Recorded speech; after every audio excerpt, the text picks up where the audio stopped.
성경은 하늘의 예루살렘 성전 보좌에 앉으신 일찍이 죽임당하신 어린 양 예수가 하늘과 땅을 다 다스리고 계신다고 계시해주고 있습니다.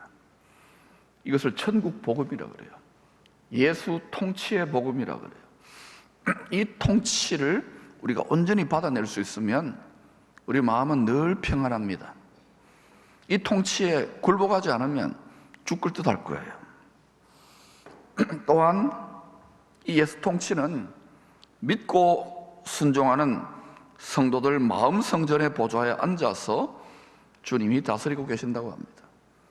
여러분이 주님을 섬기고 믿음 생활하다가 인상 쓰고 또 한계에 부딪히고 근심 염려에 시달린다는 것은 죄송하지만 성전이 견고하게 지어지지 못했다는 거예요. 그 믿음이 좋아져야 될까요? 나빠져야 될까요? 아무도 대답을 안 하시네요. 믿음이 좋아지는 것이 무엇이냐면 깨지는 거예요.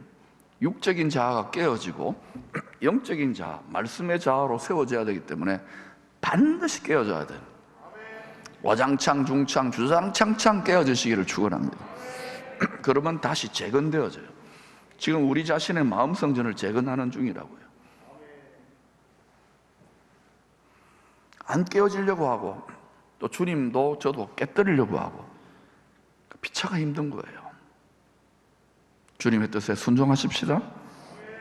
또한 하늘에 있는 것들과 땅에 있는 것들이 통일되도록 하기 위하여 예수 안에서 다시 오신다고 했습니다.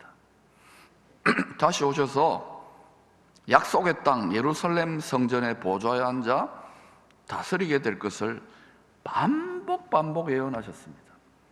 구약 성경 선지서들을 통하여서 또 신약 성경을 통해서 전부 다 그 예언이에요. 이 뜻이 하늘에서 이루어진 것처럼 땅에서 이루어지라고 우리는 주야로 쉬지 않고 기도해야 돼요. 하늘에서는 이미 다 이루어져 있어요. 그런데 이 땅에서도 이루어지기 직전입니다. 세상 중심, 킹덤 시티, 평화의 도성, 예루살렘으로부터 하나님의 집으로부터 온 세상에 임할 해산의 진통이 있을 것을 예언했습니다. 예수님의 가지고 오시는 평화가 있기 전에 칼이 있고 분쟁이 있다 그랬잖아요. 그러면 어떤 평화의 나라가 도래하기 전에, 평화의 나라가 참사랑과 기쁨의 나라가 태어나기 전에 어떤 해산의 진통이 있느냐? 첫 번째는 에스겔 38장에 로스, 메색, 두발 왕 고기 주축이 된 예루살렘을 향한 둘러싼 전쟁입니다. 항상 예루살렘이 왜? 거기에 보좌가 있기 때문에. 많은 신학자들은 이 로스, 메색, 두발 이게요 러시아가 로스게 우리를 말하잖아요.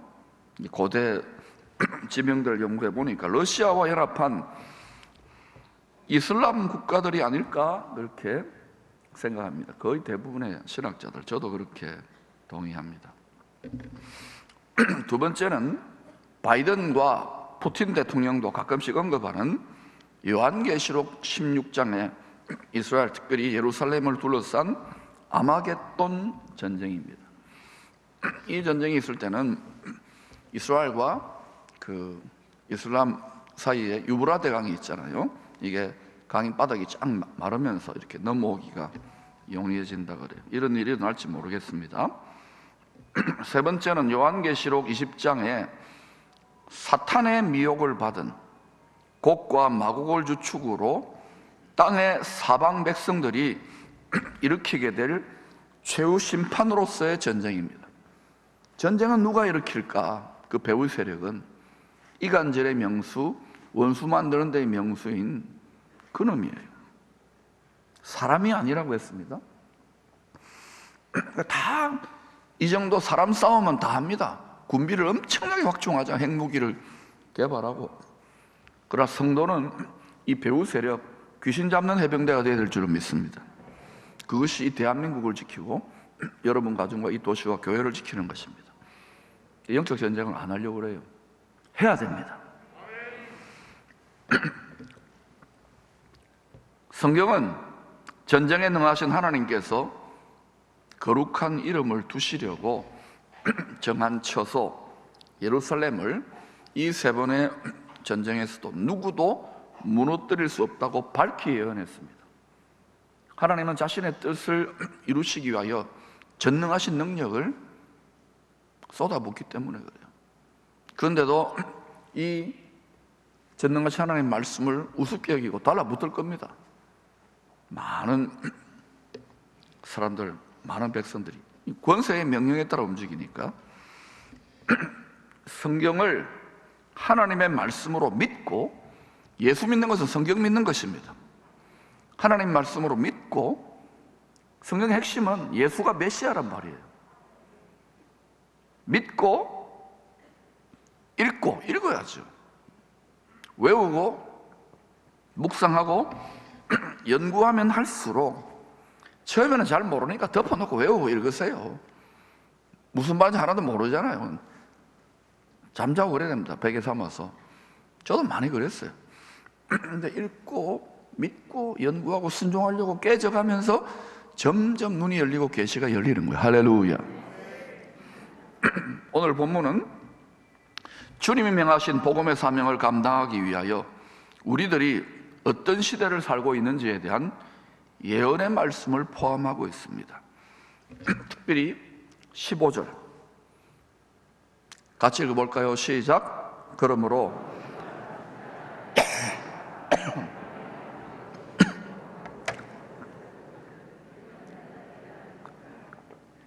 거룩한 곳이 어디냐면 예루살렘 성전을 말해요. 읽는 자는 깨달을진저. 읽고도 깨닫지 못하잖아요. 깨달으려면 투자를 해야 돼요. 읽고 묵상하고. 여러분에게 막 이 종교 행위를 하라고 이렇게 구박하는 게 아니고, 이제는 지식이 없으면 망해요. 힘써 구원의 하나님 여호와를 알지 못하면 안 되는 시대라니까. 물론 영어도 배워야 되고 수학도 배워야 되고 또 직장에 승진 시험도 쳐야 되고 또 뭐 정권 주식 정보도 알아야 되고 배울 게 많지만 지금은 구원의 하나님 지식도 폭발하는 시대란 말입니다. 조금만 여러분이 열심을 해요. 왜? 여러분이 이것이 여러분 가정과 개인과 여러분의 안위에, 영원한 안위에 직결되기 때문에 그래요. 교회 뭐 살찌우고 교회 뭐 성장 이것 때문이 아니라고요. 그거는 부산물이에요. 여러분이 잘 되어야 잘 될 거 아닙니까?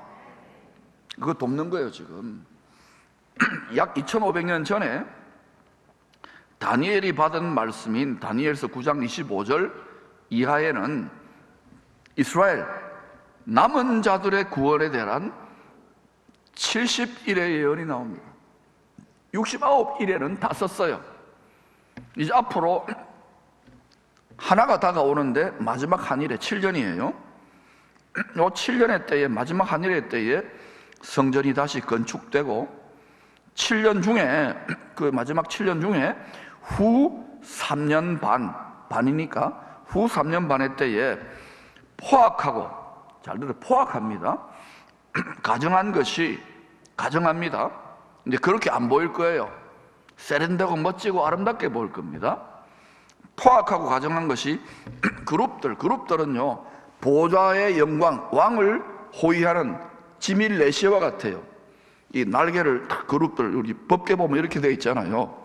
그룹들의 날개를 의지해 서게 되므로 보좌 앞에 탁 일어서가지고 다스리는 거예요. 종말이 예정된 때까지 임할 것을 예언하고 있습니다. 약 600년 뒤에 이 예언이 있고, 600년 뒤에 주님이 친히 자신이 다시 오실 때에 다니엘이 예언한 이 일이 성취될 것을 오늘 본문을 통해 다시 거듭 확인해 주고 계시잖아요. 우리가 믿는데 예수님을 구원자로 하나님으로. 맞아요? 그러면 이 말씀을 믿어야 될까요? 아니면 케케묵은 오래전에 종교적 경전으로 그냥 무시해도 될까요? 또 이 예언은 요한계시록 13장에서 구체적으로 그 일이 일어나면 어떻게 성취될 것인지를 알려주고 있습니다. 그때 땅에 남아있는 성도들은 어떤 일을 겪게 될 것인지를 다 밝혀주고 있단 말입니다.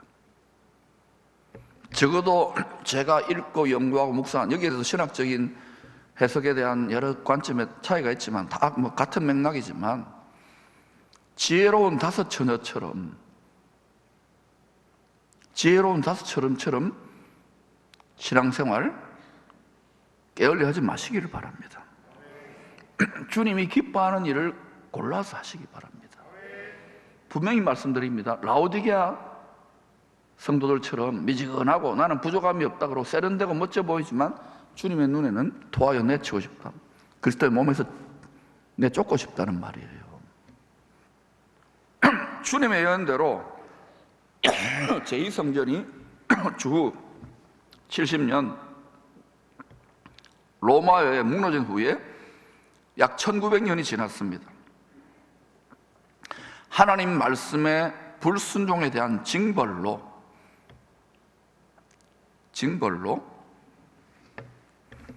2700년가량 열방으로 장돌뱅이처럼 떠돌아다니는 유대인들이 자기들은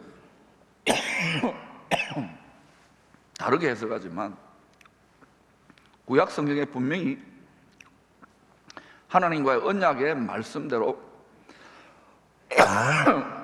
살지 않으면 열방에 흩어져서 고생할 것을 이야기했잖아요. 이 유대인들이 말입니다, 2차 대전 때 600만 명의 죄송해요.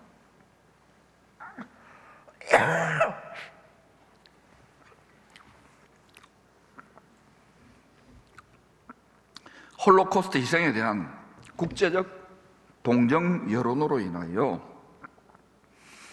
1948년에 우리나라가 건국될 때와 같은 해입니다. 약속의 땅에 나라가 세워지게 됩니다. 1900년 만에.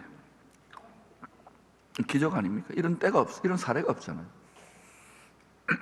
예언대로 성취된 일입니다. 1967년 중동 전쟁을 통하여 12삼억이 둘러싸고 있는데 이슬람 세력들이 요르단으로부터 예루살렘 성전산 통곡의 벽까지 탈환하게 됩니다. 몇백만도 안 되는데 골리앗을 이겨버린 거예요. 1987년 랍비들에 의하여 예루살렘 성전 연구소가 세워집니다. 저도 방문해 봤습니다. 이 연구소를 중심으로 성전의 설계도, 세 번째 다시금 예루살렘에 세워질 제3성전의 설계도와 필요한 집기, 악기, 그릇들, 모든 소품들, 그리고 제사장 의복의 준비가 다 끝나고 이제는 카운트다운만, 분위기 조성만 기다리고 있어요.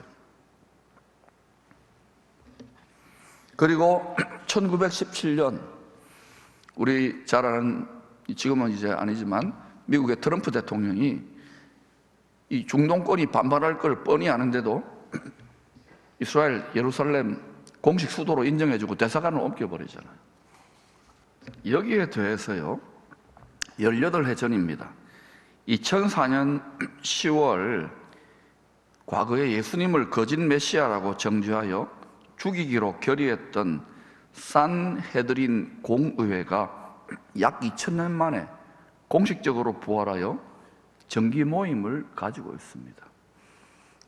초법적인 신정국가기구 산헤드린은 크게 세 가지 일을 하고 있습니다. 첫 번째는 예시바 유대 신학교를 통하여 아론의 후손들을 선발해서 제사장으로 훈련하는 일을 감독합니다. 두 번째는 과연 누가 다윗의 혈통으로 오실 바로 그 메시아인지를 분별하는 일을 합니다. 우리는 벌써 오셨는데, 그 성전의 메시아를 위한 것인데, 세 번째, 제3성전 건축과 제사장직을 시행하라고 국가 지도자들에게 압력을 행사하고 전 세계 유대인들에게 성전 건축 헌금을 독려하는 일을 합니다. 이런 와중에 정통 유대교 노선을 정치에도 그대로 표방하는 리쿠르트당 소속, 야쿠르트가 아닙니다. 리쿠르트당 소속 네타냐후가 수상으로 다시 재집권을 하게 되었습니다. 또 같은 리쿠르트당 출신 랍비, 우리로 말하면 목사입니다. 랍비 벤 다하는 국방부 차관이 되었습니다. 이스라엘의 최고 실력자, 정계의 최고 권력자 두 사람이 다 율법대로 제3성전을 건축해야 한다는 불타는 열정을 가지고 있습니다. 이분들은 밀어붙이고 싶어 할 거예요. 그러나 이 성전산에는 10한 2, 3억 넘는 무슬림들이 가장 소중한 성지로 여기는, 그들도 성지로 여겨요. 저기에 황금돔 사원, 저 황금 색깔 있잖아요. 이슬람 모스크입니다. 그리고 그 밑에 알악사 성전, 거기는 바위 성전이라고 하는데 모하메드가 그 바위를 밟고 이렇게 승천했다, 가브리엘 천사를 따라서. 그렇게 이야기하는, 우기면 되잖아요. 1000년이 넘도록 우뚝 서 있으면 1000년이 넘도록. 만약에 성령대로 이 일이 성취된다면 이 제3성전의 보좌에 앉아 다스리게 될 이 짝퉁 그리스도는 과연 어떤 일을 행할까요? 요한계시록 13장을 여러분이 한번 보세요. 랜덜 프라이스라고 하는 오랜 세월 동안에 이 예루살렘 성전 문제를 전문적으로 연구한, 그 평생을 바친 전문학자가, 세계적인 학자, 이런 주장을 했습니다. 우리는 지금 제3성전 재건축 활동의 직전에 있습니다. 아까 보셨잖아요. 이와 더불어 종말의 성전이, 무슨 성전요? 실제가 되도록 이 세계를 신속히 바꾸어갈 예언 성취의 시작에 서 있습니다. 하나님은요, 악도 선도 다 같이 써요. 빛과 어둠도 다 같이 써요. 심판과 구원에 대한 하나님의 눈동자, 하나님의 시간표인 예루살렘에서 일어나는 일에 주목하고 열심을 내야 할 때가 아닐까요? 전심전력, 하나님도 지금 열심을 내시는데, 스포트라인인데, 전력 질주해야 되는데, 우리가 노아처럼, 롯처럼 하면 안 돼요. 세상에 이렇게 멍 때리고 노아처럼 미리 경고하심을 받아 우리 자신과 가족들 마음 성전 구원의 방주를 불시험을 이길 만한, 불시험을 이겨야 돼요. 쉽지 않다는 거 알아요. 이길 만한 연단된 금, 은, 보석 변치 않는 거예요. 이 건축 재료, 믿음의 재료로 우리 마음 성전이 가족들까지 잘 지어질 수 있도록 우리는 헌신하고 노력해야 돼요. 그런데 여러분, 이 세상과 짝하여 예사로 믿는다고 하면서도 우리 마음 성전을 더럽히면, 마음을 지키지 못하면 무너질 수도 있습니다. 침몰할 할 수도 있습니다. 진짜 그렇냐? 고린도전서 3장 16, 17절입니다. 시작. 너희는 너희가 하나님의 성전인 것과 하나님의 성령이 너희 안에 계시는 것을 알지 못하느냐? 누구든지 하나님의 성전을 더럽히면 하나님이 그 사람을 멸하시리라. 하나님의 성전은 거룩하니 너희도 그러합니다. 하나님은 자기가 뱉어놓은 말씀의 법을 어길 수 없어요. 그 사람을 멸하시리라. 이거는 예수를 믿는 사람들 마음 성전을 말하는 거예요. 믿으면 천당 간다? 우리 마음이 천당인데. 그러므로 세상에 쓰나미처럼 밀려오는 세상의 유혹과 여러 가지 더럽고 음란한 온갖 것들로부터 우리 마음을 잠근 동산, 에덴 동산처럼 성전답게 잘 지켜야 됩니다.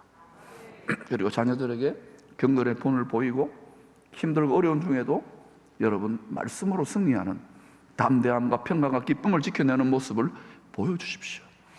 그리하면 하나님 상 주십니다. 내 힘으로 안 되기 때문에 주야로 기도하는 거예요. 승리할 수 있을 것입니다. 두 번째, 때를 얻든지 못 얻든지 복음을 전하는 히브리서 3파 10보라 보아 하나님의 자녀들을 낳고 양육하고 기르는 일에 헌신하는 생활 선교사. 히브리서 3파 10보라 보아의 가정이 어떤 복을 받았습니까? 온 집안이 세상 임금에게 무릎 꿇지 않고 남은 자로 살았더니, 복음의 사명을 감당했더니 온 집안이 어떻게 되었나요? 요한복음 3장 16절, 하나님이 세상을 이처럼 사랑하사 독생자를 주셨어요. 이는 그를 믿는 자마다 멸망하지 않고 영원한 생명을 얻게 하려 하십니다. 지금은 실감이 잘 안 날 거예요. 특별히 여러분 낙타로 살면 실감이 잘 안 날 거예요. 바늘기로 들어가기 위해서 깨어지고 십자가 지기 위해서 육신의 본성을 거스르면서 자아가 깨어지고 찢어지면서, 마음이 찢어지면서 이 길을 걸어가면 주님의 찢기운 심정, 주님의 피 흘리기까지, 하나님 아버지의 피 흘리기까지 가장 인자합시고 자비하신 하나님을 고 사망의 음침한 골짜기, 사망의 요단 강물에서만 만나는 그 주님의 사랑을, 그 진한 피 같은 사랑을 그때 깨닫게 되는 거예요. 그걸 깨닫기 때문에 기쁨이 고백 아니라 그 기쁨이 아무것도 아닌 거예요. 이 땅에서 우리가 좀 어려움 겪는 것들, 왜 그런데 이것이 기쁨이 안 되는지 아십니까? 낙타처럼, 부자 청년 과런처럼 여러분 이 길로 가야 남은 자로 이 시대를, 여러분 가정을, 이 민족을, 교회를 축복할 수 있다는 것을 기억하십시오. It's your business. 시험을 당하고 힘들어도 포기하지 말고 사람을, 영원한 생명을 공급하는, 울면서라도 복음의 씨를 뿌리는 착한 일을, 세상에 착한 일이 아닌, 이단 사이비 조폭들도 착한 일이에요. 착한 일을 계속 감당하게 될 때에, 영원한 생명 주는 일을, 거룩한 씨를 계속 뿌리게 될 때에 하나님은 약속대로 모든 것을 넘치게 채워주실 것입니다. 고린도후서 9장 8절 같이 읽으십시다. 시작. 하나님이 능히 모든 은혜를 너희에게 넘치게 하시나니 이는 너희로 모든 일에 항상 모든 것이 넉넉하여 모든 착한 일을 넘치게 하려 하십니다. 왜 넘치고 충만한 공급을 못 받느냐고요? 다 자기 일을 먼저 구해요. 자기 육신의 소욕을 먼저 구해요. 그리스도 예수의 일을 구하는 자는, 신령한 자는, 자기 십자가를 적극히 지고 가는 자는 많지 않아요, 어느 시대는. 저는 감히 기쁨의 교회 공동체가 이 시대의 남은 자 공동체 되었으면 좋겠어요. 다 자기 믿음 하나 지키기도 급급하지만, 먹고 살기도 급급하지만, 그래도 히브리서 3파 10보라 보아처럼 한 영혼이라도 더 살리려고 하는 아버지 하나님의 가장 자비하시고 인자하신 죽기까지의 그 사랑을 좀 우리가 체화했으면 좋겠어요. 우리가 뭐 바울이 같은 고난을 당했습니까? 주님 같은 고난을 당했습니까? 우리 믿음이 얼마나, 우리가 이렇게 한다면, 그리스도의 일을 먼저 구하면 여호와 이래 죽임당하신 어린 양 안에 감추어 놓으신 모든 천국 자산을, 유영무용의 자산을 여러분에게 방출하여 주실 줄로 믿습니다. 각자 사명 따라 다른 거예요. 방출하여 주시기를 축원합니다. 강물처럼 은혜비처럼 쏟아질지어다. 갑절로 쏟아질지어다. 자신감을 가지십시오.